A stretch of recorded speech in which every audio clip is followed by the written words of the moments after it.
तो चलिए आज हम बात करने वाले हैं क्रिया के बारे में। अगर आप संज्ञा, सर्वनाम, विशेषण ये सब नहीं देखे हैं तो पिछले वीडियो में जाकर के आप देख लीजिए, आपका प्लेलिस्ट बना हुआ है, ठीक है। तो आज हम बात करेंगे क्रिया पर बात करेंगे, और जो इस चैनल पर पहली बार आए हैं तो कृपया करके चैनल को अवश्य सब्सक्राइब कर लें, ठीक है। तो चलिए आज हम लोग बात करते हैं क्रिया। क्रिया में बात करने से पहले कुछ कुछ खुदरिया चीजों पर आपको ध्यान रखना पड़ेगा, ठीक है।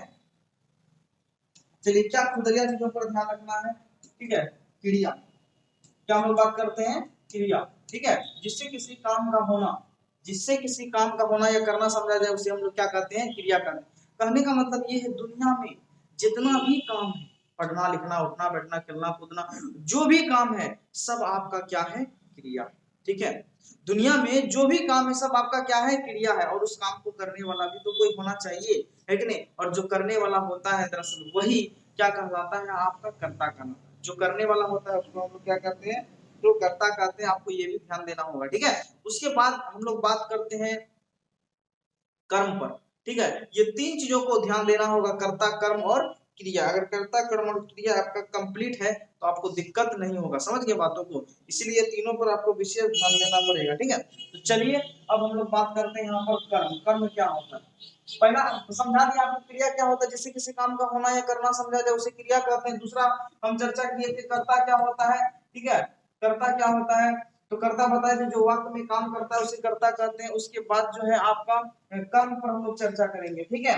जैसे अगर हम बोल रहे हैं राम आम खाता है, राम आम खाता है, तो कहने का मतलब है यहाँ अब बताइए खाना क्या हुआ आपका, तो खाना यहाँ पर आपका क्रिया हुआ, है कि नहीं। और इस खाना का फल कहाँ पर पड़ रहा है जी, आम पर पड़ रहा है। दरअसल ये जो आम है आपका कर्म है। कहने का मतलब है क्रिया का फल जिस पर पड़ता है उसको हम लोग क्या कहते हैं, कर्म कहते हैं, ठीक है। उसके बाद अगर हम लोग बात करते हैं यहाँ पर, ठीक है, कर्ता, जो वाक्य में काम करता है, जो वाक्य में काम में करता है उसको कर्ता कहते हैं। जैसे राम पढ़ता है, राम क्या करता है, पढ़ता है।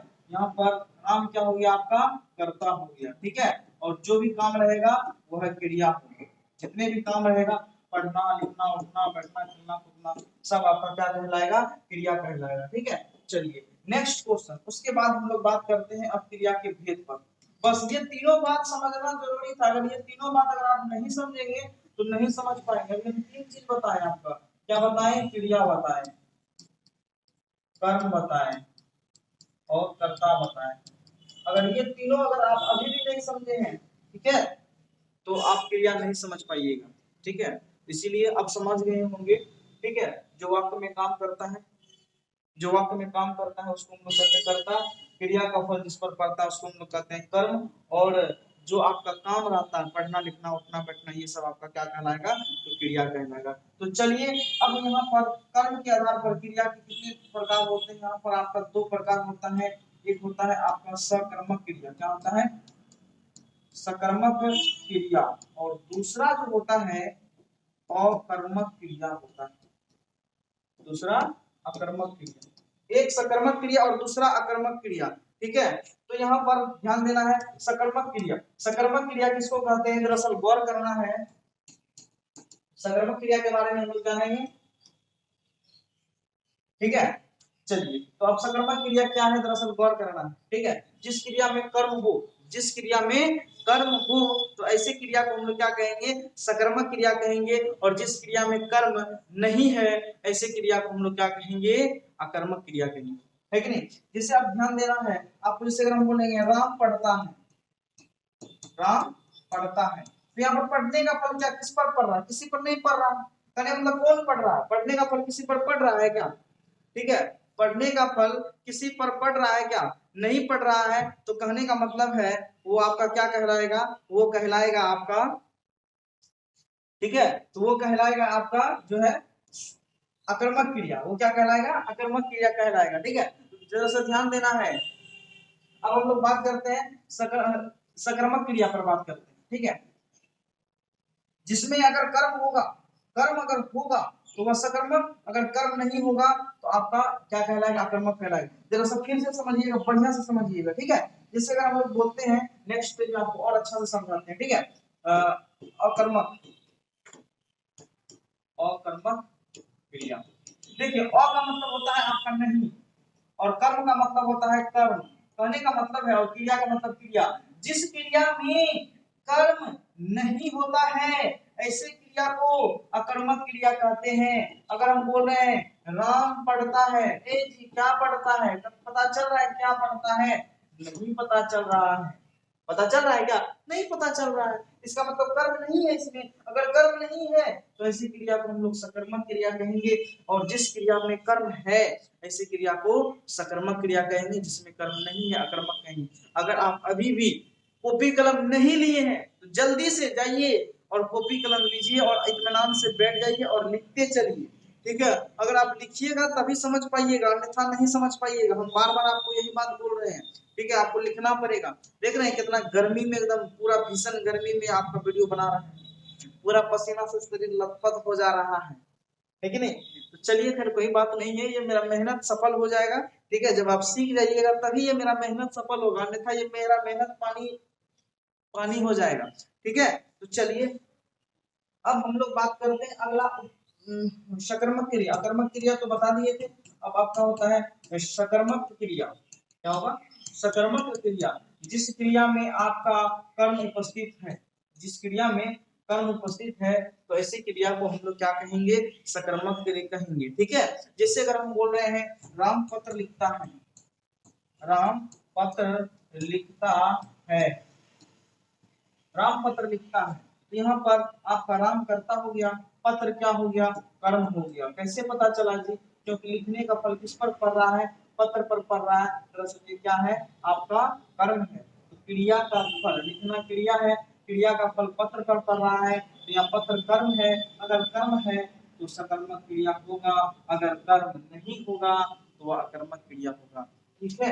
चलिए अब हम लोग बात करते हैं और क्रिया के कुछ और अलग अलग टाइप पर बात करते हैं, ठीक है। पहला क्रिया यहाँ पर आता है आपका, वह क्रिया होता है आपका प्रेरणार्थक क्रिया, प्रेरणार्थक क्रिया। चलिए दूसरा क्रिया हम लोग पढ़ेंगे अनुसरण क्रिया। क्या पढ़ेंगे, अनुसरण क्रिया। और तीसरा पढ़ेंगे हम लोग पूर्वकालिक क्रिया, पूर्वकालिक क्रिया, ठीक है।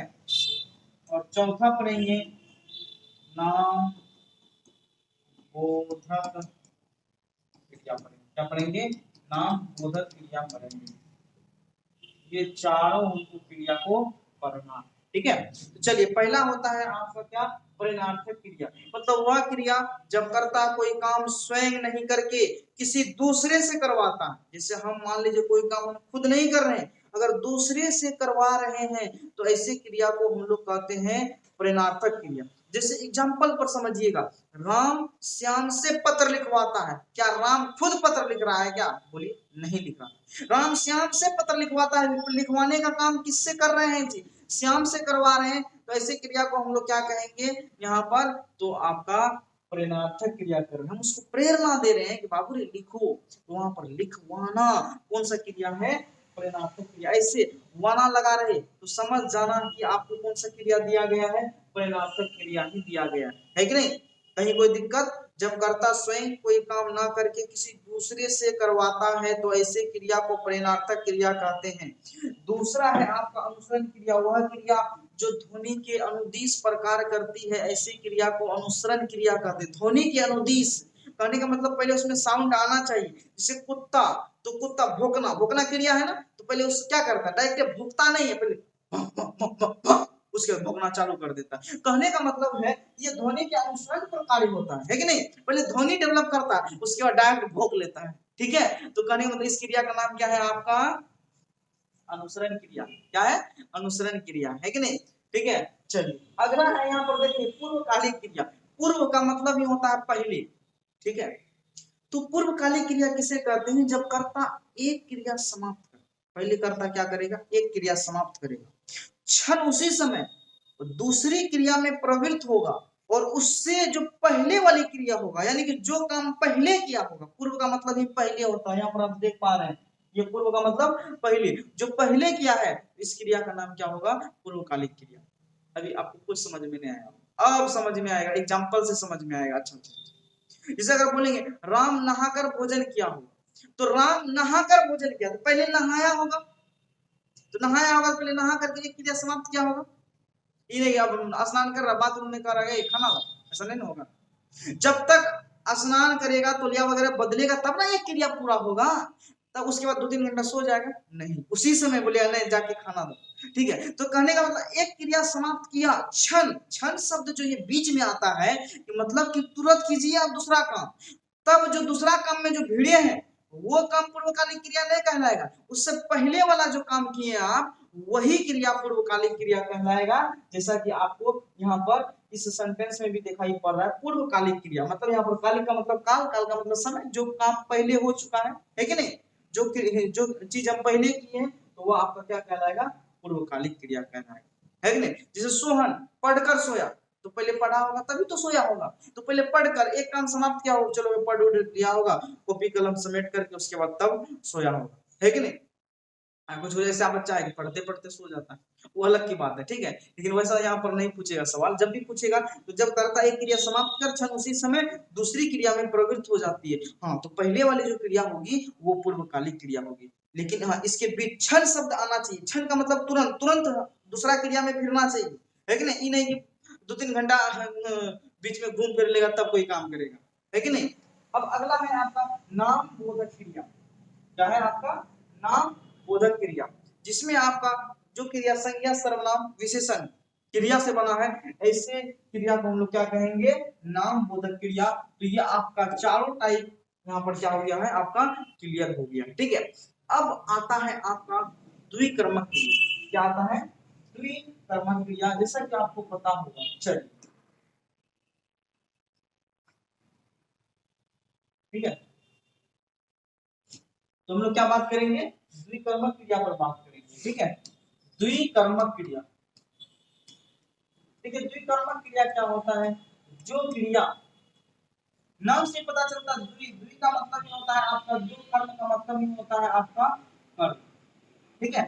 जो क्रिया, यानी क्रिया का मतलब क्रिया, जो क्रिया अपने साथ दो कर्म लेकर के आता है, कितने कर्म लेकर के आएगा जी, 2 कर्म लेकर के आएगा, तो ऐसी क्रिया को हम लोग क्या कहेंगे, द्विकर्मक क्रिया। अब हम लोग एग्जांपल से समझेंगे द्विकर्मक क्रिया क्या होता है कि नहीं। ऐसे बोल दिए 2 कर्म और आपको कर्म पता है, क्रिया का फल जिस पर पड़ता है उसको हम लोग कर्म कहते हैं, है कि नहीं। जिससे अगर हम लोग यहाँ पर अगर हम लोग बताएंगे जरा सा, ठीक है, चलिए तो यहाँ पर अगर हम ले रहे हैं एग्जांपल, अगर हम बोलेंगे राम वेद पढ़ता, वेद पढ़ता, तो बताइए इस पढ़ने का फल किस पर पड़ा जी, वेद पर पड़ा, तो क्या यहाँ पर वेद में कर्म है, हाँ बिल्कुल कर्म है। और राम क्या है, पढ़ता, पढ़ना क्या है, तो पढ़ना क्रिया है कि नहीं, पढ़ना क्या है, क्रिया। एक वो कर्म आया, कहाँ 2 आया, इस सेंटेंस में एक कर्म है कि नहीं। अब हम लोग बात करते हैं इसमें 2 कर्म लाते हैं, जरा सा देखने, जरा सा प्रयास करना। अगर हम बोलेंगे राम शिष्य को पढ़ाते हैं, शिष्य को पढ़ाते, यहाँ पर भी पढ़ाना, शिष्य को किसको पढ़ाते हैं, पढ़ाने का फल शिष्य पर पड़ा, कर्म हो गया, और यहाँ पर राम करता है। सर इसमें भी तो यहाँ पर आपका एक ही कर्म आया, हाँ हाँ, अब जरा ठहरो, जरा सब रखो, ठीक है। अब इसी सेंटेंस को हम मर्ज करते हैं, ठीक है, राम शिष्य को वेद पढ़ाते। अब बताओ हमको, एक तो यहाँ पर वेद है, किसको पढ़ाते हैं जी, शिष्य को, ये भी कर्म हुआ, क्या पढ़ाते हैं जी, वेद, ये भी कर्म हुआ। यहाँ पर आपको दिखाई पड़ा काय को कर्म हुआ, 1 2 2 कर्म है, तो ऐसे क्रिया को हम लोग बोलेंगे द्विकर्मक क्रिया। क्वेश्चन खत्म हो गया, बोले समझ में आया। वह क्रिया जो अपने साथ 2 कर्म लेकर के आवे, ऐसे क्रिया को हम लोग क्या कहेंगे, द्विकर्मक क्रिया कहेंगे। बोलिए समझ में आया बात। उसके बाद आपको ऑब्जेक्टिव बनाना चालू कर देना है, दुनिया का कोई भी बुक से, जो भी बुक है आपके पास, ठीक है, लगभग हर बुक से आपका क्वेश्चन बन जाएगा, क्योंकि इतना बढ़िया तरीके से आपको एकदम सिस्टमेटिक ढंग से तरीके से समझाए हैं, है कि नहीं। अब आप कितना समझे हैं वो तो जब आप ऑब्जेक्टिव बनाइएगा तो वो खुद आपको पता चल जाएगा, ठीक है। हम भी ऑब्जेक्टिव का आपको क्लास दिलवाएंगे, लाइव क्लास भी चलेगा। तो चलिए आज हम क्या क्या बात की है उस पर थोड़ा सा गौर करना है, ठीक है। तो पहला हम लोग चर्चा किए थे, आज का टॉपिक था आपका क्रिया, हाँ, और इसमें कुछ हम थोड़ा सा और एक चीज भूल गए। अब क्रिया का निर्माण कैसे होता है, आखिर में क्रिया बनता है कैसे, ठीक है, क्रिया का निर्माण किस तरह से होता है, हम लोग थोड़ा सा ये भी चीज हम लोग जान लेते हैं, है कि नहीं। तो चलिए ये भी चीज हम लोग जान लेते हैं, क्रिया का निर्माण किस तरह से होता है आपका, है कि नहीं। तो चलिए क्रिया का निर्माण किस तरह से होता है जरा सा गौर करना, ठीक है। जैसे अगर हम लोग बात करते हैं मूल धातु, क्या बात करते हैं, मूल धातु, ठीक है।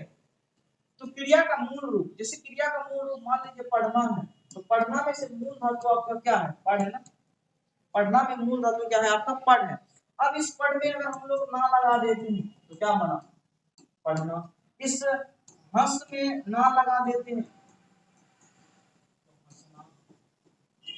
अब इसी लिख में अगर हम लोग ना लगा देते हैं तो क्या बना, शब्द लिखना। कहने का मतलब है, तो ये आपका क्रिया का रूप है कि ये आपका क्या है, क्रिया है। और ये आपका क्या है, अभी ना बताएं, अगर ना हट जाए, ना खत्म हो जाए, तो ये जो है आपका मूल धातु होता है, या इसको आप लोग धातु भी बोल सकते हैं, धातु बोलिए या मूल धातु बोलिए। बोलेगा क्रिया का मूल रूप को क्या कहते हैं, धातु कहते हैं, धातु बोलिए या मूल धातु बोलिए, एक के बात है। अब ये दरअसल जो है ना, जो है ये ना दरअसल प्रत्यय है, क्या है, प्रत्यय है। क्योंकि हम ये जब प्रत्यय आपको पढ़ाएंगे, प्रत्यय उस शब्दांश को कहेंगे जो किसी शब्द के अंत में लगता है, लेकिन उपसर्ग शब्द के पहले लगता है, याद रखिएगा। उपसर्ग शब्द के पहले लगता है, जबकि प्रत्यय शब्द के अंत में लगता है कि नहीं। चलिए यहाँ से गौर करना है। अब क्रिया का निर्माण कैसे होगा, जब इस मूल धातु में ना प्रत्यय जोड़ा जाता है, हमेशा ना प्रत्यय, केवल प्रत्यय बोलने से काम नहीं चलेगा। कई कई तरह के प्रत्यय होते हैं, कई प्रकार के प्रत्यय हो सकते हैं, लेकिन क्रिया जब भी बनता है तो हमेशा ना प्रत्यय ही जुड़ता है।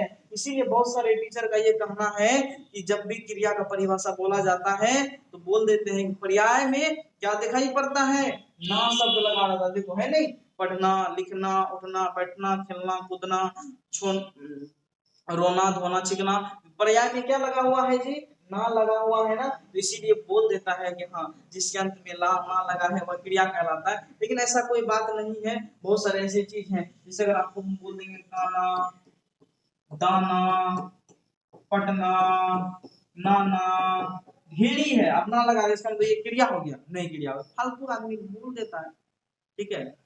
ठीक है, जरा परिभाषा पर ध्यान देना है, वो सब फालतू सब चीजों पर ध्यान नहीं देना, ठीक है। परिभाषा समझिएगा तो कहीं कोई आपको दिक्कत नहीं होगा, ठीक है। लॉजिक होता है, क्या लॉजिक सब में सेट नहीं करता है, किसी किसी में लॉजिक सेट करता है। अगर सब चीज में लॉजिक सेट करता तो परिभाषा तो दुनिया से परिभाषा नाम का चीजें खत्म हो जाता, परिभाषा नाम का चीजें हट जाता, आदमी लॉजिक से सब चीज कर लेता है कि नहीं। तो ध्यान देना है, परिभाषा पर ध्यान देना है, ठीक है। तो क्रिया का निर्माण किस तरह से होता है, जब मूल धातु में ना प्रत्यय जोड़ा जाता है तो सदैव क्रिया का निर्माण होता है, ठीक है। और जो क्रिया होते हैं तो वो वही जो काम होगा वही क्रिया होगा, ठीक है। समझ गए बातों को, दुनिया में जितना भी आपका काम है सब वह क्या है, एक प्रकार का क्रिया ही है, ठीक है। तो ये हम मूल धातु आपका क्रिया समाप्त हो चुका है, ठीक है। अब आइए उसके बाद जो है आपको क्या पढ़ाए थे, उसके बाद पढ़ाए थे क्रिया के भेद पढ़ाए थे, दो भेद होता है, एक सकर्मक और अकर्मक पढ़ाए थे। सकर्मक क्रिया में कर्म उपस्थित होता है। अब ऑब्जेक्टिव प्रश्न आ सकता है कि जिस क्रिया में कर्म उपस्थित होता है ऐसी क्रिया को क्या कहेंगे, ऐसी क्रिया को सकर्मक कहेंगे। कहेगा जिस क्रिया में कर्म उपस्थित नहीं हो ऐसी क्रिया को क्या कहेंगे, अकर्मक क्रिया कहेंगे। क्योंकि यहाँ से परिभाषा से भी क्वेश्चन रह सकता है, ये जरूरी नहीं है कि ऑब्जेक्टिव है तो छोटा छोटा क्वेश्चन रहेगा, नहीं, परिभाषा से भी क्वेश्चन रहेगा आपका, ठीक है। उसके बाद और एक और प्रश्न पूछा गया है, ठीक है। जैसे अगर हम बोले पक्षी आकाश में उड़ते हैं, पक्षी आकाश में उड़ते हैं, ये प्रश्न पूछा गया और आपको लगेगा सर पक्षी आकाश में उड़ते हैं, कहां पर उड़ रहे हैं, आकाश में उड़ रहे हैं, तो कहने का मतलब इसमें कर्म है, कर्म है, इसका मतलब है कि ये कौन सा क्रिया होना चाहिए, सकर्मक क्रिया होगा। लेकिन कर्म होते हुए भी ये सकर्मक क्रिया नहीं है, ये अकर्मक क्रिया है, अपवाद है। बोलिए क्यों, पक्षी आकाश में उड़ते हैं क्योंकि उड़ने का काम कौन कर रहे हैं, पक्षी कर रहे हैं, जो काम कर रहे हैं वह कर्ता होता है। और अकर्मक क्रिया में परिभाषा है कि उसमें कर्म उपस्थित नहीं हो, लेकिन उपस्थित होगा कौन, उसमें कर्ता उपस्थित होगा। इसीलिए ये सेंटेंस जो है आपका अकर्मक क्रिया होगा, ना कि सकर्मक क्रिया होगा, है कि नहीं। पक्षी आकाश में उड़ते हैं, हाँ ये भी पता है, उड़ने का फल, उड़ने का फल कहां पर पड़ रहा है, आकाश में पड़ रहा है, तो आकाश कर्म है, तो कायदे से हो जाना चाहिए सकर्मक क्रिया। लेकिन यहाँ पर ये कर्म के महत्व उतना नहीं दे रहा है जितना महत्व कर्ता की ओर जा रहा है। पक्षी आकाश में उड़ रहे हैं तो उड़ने का काम कौन कर रहे हैं जी? पक्षी कर रहे हैं, क्योंकि वाक्य में जो काम करता है वही कर्ता होता है। वहां पर कर्म को उतना वैल्यू नहीं दिया जा रहा, हालांकि उस सेंटेंस में कर्म भी है लेकिन कर्म को उतना वैल्यू नहीं दिया जा रहा है जितना वैल्यू पक्षी को दिया जा रहा है। नहीं, पक्षी उड़ने का काम कर रहा है, अगर काम कर रहा है तो वह करता है, अगर करता है तो कहने का मतलब है कि वह अकर्मक क्रिया है, क्योंकि अकर्मक क्रिया में कर्म नहीं होता। कर्म नहीं होता तो होगा कौन? तो कर्ता होगा। लेकिन सकर्मक क्रिया कर्म पर ही डिपेंड करता है। अगर कर्म है तो सकर्मक है, कर्म नहीं है तो यानी कि अकर्मक। अगर कर्म नहीं है तो इसका मतलब है उसमें कर्ता की प्रधानता हो रही है। एक ऑब्जेक्टिव प्रश्न आ सकता है कि जिसमें कर्ता की प्रधानता हो तो वह क्या कहलाएगा? तो वह कहलाएगा आपका अकर्मक क्रिया। या घुमा के भी प्रश्न पूछेगा जिसमें कर्म नहीं है तो भी अकर्मक क्रिया। तो दोनों तरह से आप इसको समझ सकते हैं, है कि नहीं? तो वो अपवाद वाला नियम आता है, क्योंकि हर जगह अपवाद ज्यादा प्रश्न पूछा जाता है कि नहीं? जो नियम के अनुकूल चलता है, जो नियम के विपरीत अनुकूल चलता है, तो ऐसा सब क्वेश्चन ज्यादा पूछा जाता है। इसीलिए इन सभी क्वेश्चन पर ज्यादा ध्यान रखिएगा। इसमें एक और अपवाद है आपका, वृक्ष से पत्ते गिरते हैं। वृक्ष से पत्ते गिरते हैं, कहां से गिर रहे हैं जी? वृक्ष से पत्ते गिर रहे हैं। गिरने का फल किस पर पड़ रहा है जी? पत्ते पर। कहां से गिर रहे हैं? तो वृक्ष से गिर रहे हैं, वृक्ष से पत्ते गिर रहे हैं। तो ये भी आपका जो उदाहरण है, ये भी आपका कौन सा है? तो अकर्मक क्रिया का ही उदाहरण है। ठीक है, उम्मीद कर रहे हैं कि आप लोग समझ पा रहे होंगे। ठीक है, हाँ, और आप लोग देख रहे हैं हम कि आप लोग ज्यादा से ज्यादा लोगों के बीच शेयर नहीं कर पा रहे हैं, क्योंकि आप लोगों के लिए बहुत ज्यादा मेहनत कर रहे हैं और आप लोग कमेंट भी नहीं करते वीडियो कैसा लगा या समझ में आया कि नहीं आया। तो सीधा आप लोग को बोल दीजिएगा सर हम लोग नहीं पढ़ते हैं। तो अगर आप लोग नहीं पढ़िएगा तो हम काहे माथा पेचिश करेंगे, काहे हम अपना समय बर्बाद करेंगे, है कि नहीं? अगर आप लोग पढ़िएगा तभी हम नया नया वीडियो डालेंगे। तो इस वीडियो में हम देख रहे हैं कि आप लोग कमेंट करते हैं कि नहीं, ठीक है, या समझ में आता है कि नहीं, या वीडियो कैसा लगता है। ठीक है, अगर कुछ गड़बड़ी हो तो वो भी कमेंट करें। केवल ये नहीं कि मेरे फेवर में एकदम खूब पॉजिटिव लिखिए, वेरी नाइस, एकदम नाइस वीडियो, सब फलना चिलना नहीं। जहां लगेगा कि नहीं हम सीख रहे हैं तो बोलिए, जहां लगेगा कि हम नहीं सीख रहे हैं, ठीक है, तो वहां पर भी आप कमेंट कर सकते हैं, वहां पर भी हमको रोक सकते हैं, तभी ना हम नया चीज आपको सिखाने का प्रयास करेंगे। ठीक है, तो चलिए आप सभी विद्वान साथियों को बहुत बहुत धन्यवाद।